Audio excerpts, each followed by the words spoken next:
As I turned on the camera, what I see is it, like, notice in the background, it's like all of the shadows, right? The light and the shadows in the background. And so I looked at that, and that's where I got the title from.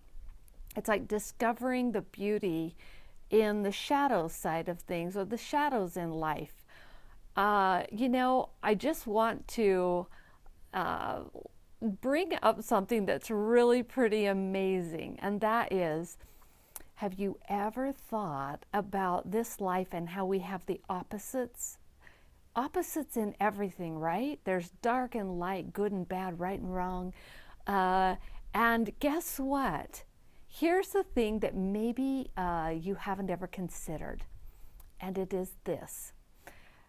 You probably strive to be very good, or to be accepted, to do the things that are right in your life. You've been taught that by society, by people, by school, by, the groups that you belong to. It's like there's a certain type of behavior that is acceptable, and everything that's not fit in that category, right, as acceptable, good, awesome, gets categorized as bad or dark or shadows.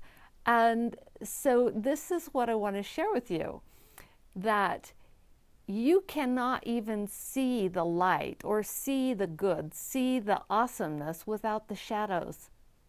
For example, if you look at, being good, to the degree that you can consider yourself good is to the exact degree that there are other people in your life that actually are to that same level of not good or bad, because you can't have it without having a comparison. You can't see yourself as good unless you have something to compare with.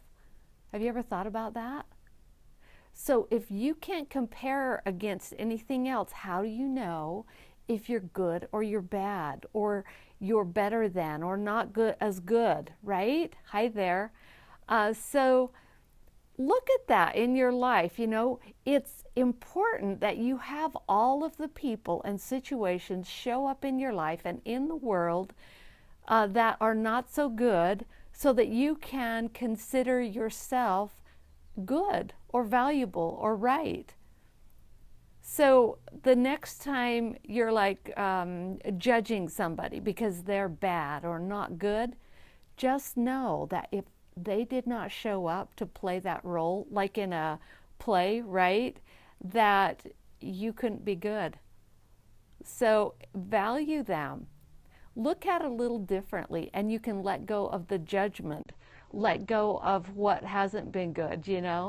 So that's my story today, to find some of the good in the shadows, because they provide the value, they provide the contrast in your life.